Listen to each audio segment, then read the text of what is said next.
If you've got CCTV cameras monitoring you in the communal area of a block of flats, you might be upset by it.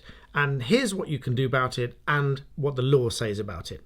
So many people have asked various questions about CCTV, the placement, what it captures, whether it captures audio, whether it's recording all the time, how long it's stored for, whether it's proportionate, whether it's even legal because of the area that it's in, and so forth. So this video is mainly prompted by one of my members' questions, and you can see the button to join for membership underneath this video. If you join as membership, that's where you can pose your questions and comments, and lots of these videos arise from those questions and comments because they come from my channel members, so thank you. So the starting and fairly general point for CCTV is this. CCTV should not be running in areas that are considered to be private, or where there is certainly a reasonable expectation of privacy such that it shouldn't be recorded. This quite obviously would include changing rooms, toilets and bathrooms, and other areas that it would clearly not be fair or proportionate to monitor and record. If it's not compliant, it might be in breach of the Data Protection Act, and you may be eligible to bring a claim in court. However, many situations fall into a grey area, such as the one raised by this channel member, which is what about the communal areas of a block of flats?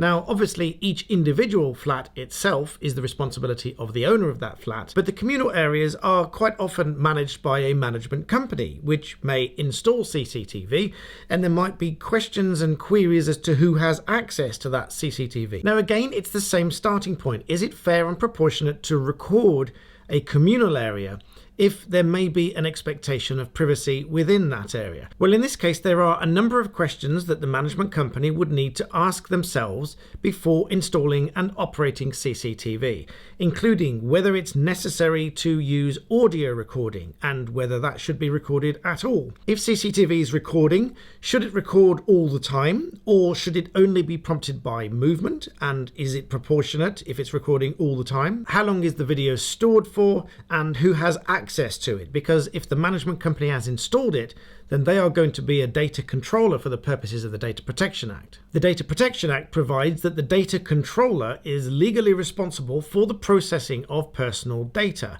which obviously would include video and audio imagery of any individual that is captured on that CCTV. Other provisions in the Data Protection Act include a data subject access request, meaning you can make a request for footage of yourself, and this is a relatively easy thing to do, and the management company will have to comply with it. If you are unhappy with how your footage is being stored and recorded, you can initially make a complaint to the ICO, which may conduct an investigation against the management company. If there is still no avail and you believe there is a breach of the Data Protection Act, meaning that this CCTV and perhaps audio recording is beyond what is fair and reasonable and thus may be a breach of the Data Protection Act, you may wish to seek advice on bringing a court claim for breach of data protection against the management company if you feel that it is not fair and proportionate to record footage and audio in that particular situation. So whilst the use of CCTV and recording of imagery is not illegal per se in those kind of areas, anyone doing so does have to comply with the Data Protection Act, and there may well be a breach of the Data Protection Act if any such recording is beyond what is fair and reasonable. So of course every case turns on its own facts, and you must seek formal legal advice